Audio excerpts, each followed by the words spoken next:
Anybody else want to change in me and themselves?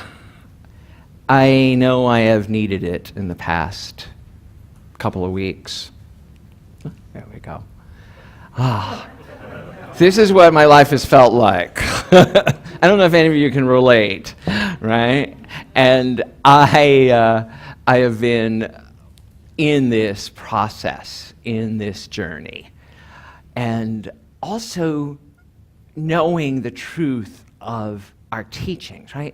I came to New Thought for the first time in 1989, right? So I've been around New Thought churches and went to Eric Butterworth's church in New York City, and first heard these teachings a long time ago. And it was amazing, because I realized that when I understand that thoughts are things, when I got the concept that as I think, so it happens in the world, it was life-altering and life-changing for me. And there got to be this moment, this understanding, that when I would put my own thoughts into order, that the outside world would come into order, and that my ideas would take traction and things would start to shift, and I could implement plans and actually see them through to fruition without getting sidetracked in the clutter and the tension of thinking that life should be different than it was showing up.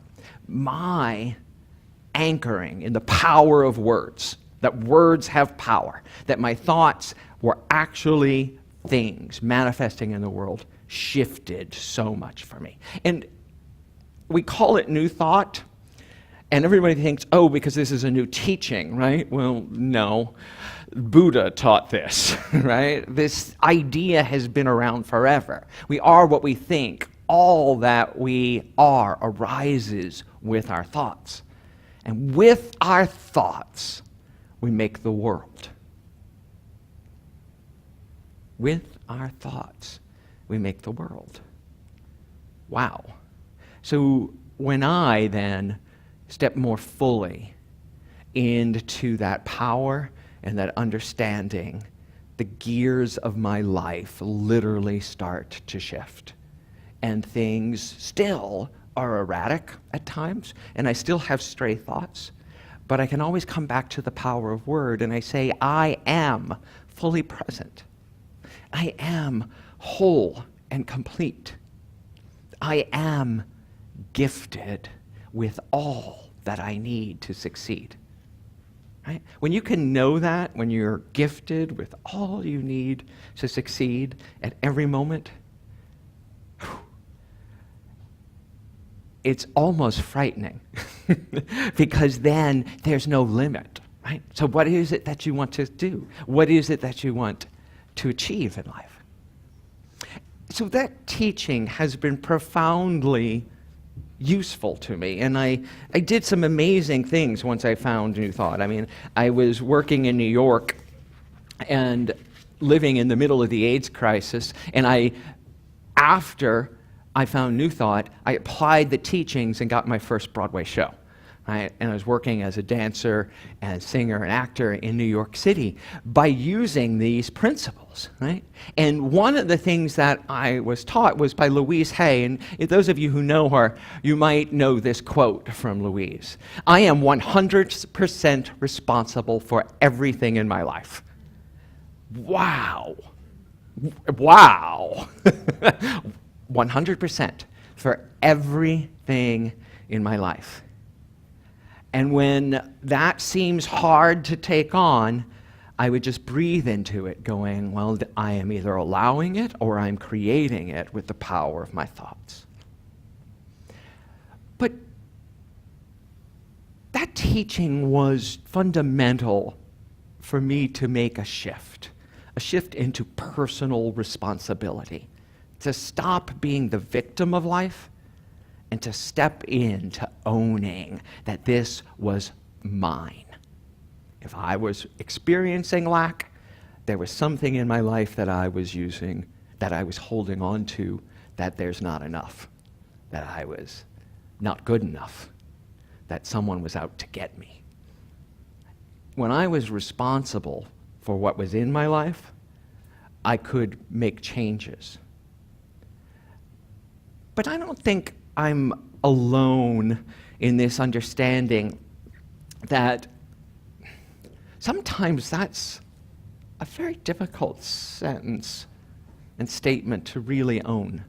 Because I really don't know or believe that we're responsible for everything. And hear me out. So right now in this world, there are children and people being bombed, killed, gassed in Syria. And am I 100% responsible for everything in my life? Am I 100% responsible for that? Hurricanes are devastating the planet right now. Am I responsible for the weather too? This is a picture from Maria in Puerto Rico, which is still struggling to recover. And all of our friends and family and colleagues in the Carolinas right now are still watching floodwaters come. And the tsunami in Indonesia, with hundreds of people who have been killed. Right here in our own city, in the midst of all the wealth that we exist in, one of the most expensive cities in the world to live in, we have rampant poverty and homelessness. And am I 100% responsible? It's in my life. I see it and come across it on a daily basis. Am I responsible for it? And then too many family, friends, loved ones are suffering from cancer, from other diseases. People die. Ones I love leave and leave me in grief. Am I responsible for all that happens? This week alone, I was in torment again over my son Joshua. And as I've shared with you, he sits in one hospital in Nashville, Tennessee, in a floor, on a NICU floor, that has 97 on a daily basis, infants, newborns, babies, who sometimes are there for a year. Am I 100% responsible for everything in life? This week in our country, the anger, the hurt, the vitriol that we were all witness to and participated in on some level or blocked from our screens. And the energy that we give to politicians and how we play into the game of right and wrong, good and bad, black and white. Am I responsible for all of that too? How much of all of this is mine? Well, I believe that we are not separate from any of that. That yes, I don't cause nature. I don't cause tsunamis, earthquakes, hurricanes. I didn't cause my child to be born, and certainly he didn't have a thought predestined that he was going to come and suffer or be sick. Or all of those babies, or all of us who go through some health challenge in our lives. But we are part of a collective. And to look at our political discourse and say that we're not part of it, it's someone else, is not 100% accurate. While we might be 100% responsible, but it's not 100% accurate to say that we don't have a part in it. Whatever side of the aisle you're on, you might be, if you're like me, voicing some opinions about what's going on, having some personal experience of being a survivor of abuse or of being accused, ridiculed, mocked, having unjust threats just slammed against you. And we all have the opportunity to go, where am I in this? Where am I in this situation? Am I actively bringing love and peace? Am I actively saying, Spirit's got this? Am I actively shifting the dialogue from that of blame to that of responsibility? If we look at this phrase from Louise again, I am 100% responsible for everything in my life.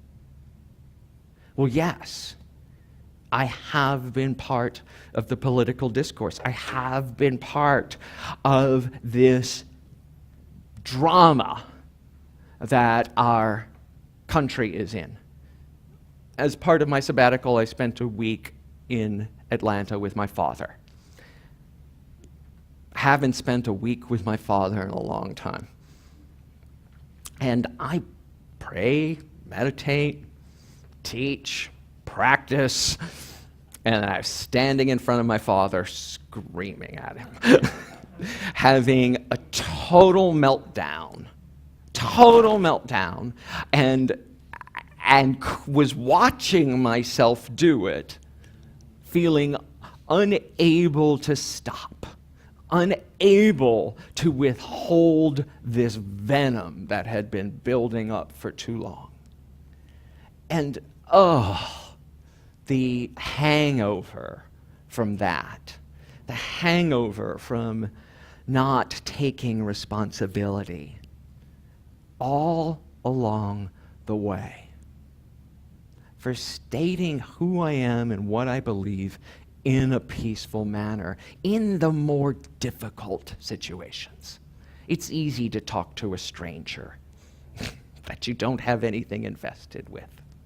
It is so hard to talk to the ones that we love when the conversation is not going to be all harmonious. And to keep your peace, to keep your wholeness. But there was a blessing in it too. After I unloaded upon him, and he said to me, I've never hurt you. I was able to say, yes, you have. In a moment of calmness, I said, you hurt me a lot. And I got to look in his eyes, and he got to hear it, and I got to say it. So I am now an adult. But that little boy in me needed to say it to my dad. And I got to, because I took responsibility for what I had done and what was in my life. And what I want us to understand about thought, and what I challenge myself and all of us to understand about how our thoughts create, is that we are not existing in a vacuum. We exist in this world, in our human experience, and with our predetermined and learned, really clearly learned behaviors and beliefs. So if you know anything about how the brain works, it's really fascinating to look at this, to look ahead and understand. Papers, excuse me. That when we are, I'm going to skip ahead a couple slides, if I can get them to work. Okay. When we are taking in new information, experiencing something in life, experiencing this moment, in our right brain, I'm taking in light and images and shapes and emotions and feelings. And in my right brain, I know that I am one with this building and with each and every one of you sitting in here. And in my right brain, I know that I am whole and complete and that I'm loved. But in my left brain, I think that I'm separate, that you're you and I'm me, and that you're a woman and I'm a man, and that I'm in San Francisco and people watching can be anywhere they want. And my left brain takes all this beautiful information, all this understanding and harmony and knowledge that's coming in to me, and it assigns it meaning. It gives it, oh, that's a shape, that's Melissa. Oh, that's Takis. Oh, there's Carol back there. Oh, that's a wall, that's a door. And it gives it things that meaning that we've experienced before. I know what a floor is. I know what a Sunday service is. I know how Reverend Ken talks. And if it veers from that, we don't have a place to put it. So we have to make new meaning. But what we also do is once we limit it, give it a name, a shape, a texture, a meaning, we also project it out into the future. So when I have a conversation with my father, in my brain is firing everything that's ever happened with my father. My left brain is telling me, look out, you're going to get hurt, you're going to do this. And all of a sudden, that left brain is taking over what the reality of the situation is and imposing on it everything from my past and everything I believe. Right? What if we could stop those circuits from firing and make new ones, new neural pathways, which is scientifically true. We can make new neural pathways every day that we choose, but we have to consciously choose and do some things to make that happen. So what if in those moments when we're having the difficult conversations, when life and disasters and things are happening all around us, that we choose to see them differently and give them different meaning? If we look back on the quote, I'm 100% responsible. What if responsible meant love? Are you responsible for the people you love? That's a good question. As a parent, I go, well, I'm responsible for their safety, my children's safety. Am I responsible for the well-being of this community? Yes, that's my job. And if you're sitting in those seats, it can be, yes, I love it here. I choose to give and receive and to be responsible. What if I was choosing to be responsible for the quality of the dialogue I have with every human being? That every dialogue I have is loving. What if you choose to be responsible about what you take in your body? Don't eat my jambalaya and eat the vegan soup instead. But to do so because you love your body. Or to eat the jambalaya because you love the taste and the excitement. But to understand that everything we're doing in that consciousness of love. If I could go back and have that conversation from this summer over again, I certainly would. And you know what? I will have a conversation with my father again. I will have the opportunity to step up and not bring all the past into the reality of the moment. I am 100% responsible for everything in my life. Everything in my life. Not that I'm going to be able to control whether or when Joshua gets out of the hospital, but how I respond to it and how I interact with it, yes, I'm 100% responsible. Because I love, because I bring love. I watch all of you bring love. So what is it in your life today that you could bring some love to, that you could rewire your brain with? Things that you say are wrong or bad or evil or shouldn't be that way. Who is it or what is it that is causing your pain because you're holding it that it shouldn't be that way?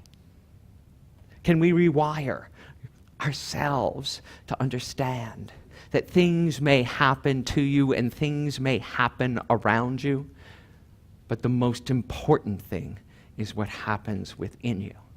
What happens inside of your brain and in your heart when you decide that no matter what the physical appearance, no matter what the situation, no matter what the circumstance, no matter the words coming out of someone else's mouth, that I respond in love. I respond to change my mind and to radiate thoughts of understanding, of positivity, of joy, of peace, of compassion for myself and for the other. Compassion for our dialogue around politics, around relationship, around health and wholeness, around race. God, could we use some conversation with compassion around race and gender in this community, in this country, in this world? Can we have a compassionate conversation and radiate the idea of love and light to the world? Yes. Yes, we can, when we want to wake up and feel it and experience it. You know, I shared with you this picture of Joshua when he was born and the struggle he went through. And we've gotten to hold it, and I've shared with you my process of learning how to hold this. This is I'm delighted to show you. Is Joshua today? Yeah. 2 pounds heavier. No more ventilator. And this was a brief moment when he didn't have his feeding tube in because he ripped it out. But that's what he looks like today. And it's easier to love this. It's easier to see the good in this. And when I couldn't, as I shared with you 2 weeks ago, there were amazing angels all around who held me up and supported me, helped me understand how to love wastefully, how to love extraordinarily, how to be the person I wanted to be. As Kelly sang earlier about what you see and seeing the good in something that was bad, right? Did you know that vision, actual physical seeing, doesn't happen in your eyes? It happens in your brain. So when I look out and I see all of you, I'm not seeing you with my eyes. All that's happening is light is coming in. My brain figures out what it is. My brain decides if I like it or if I don't. My brain decides if it's good or bad.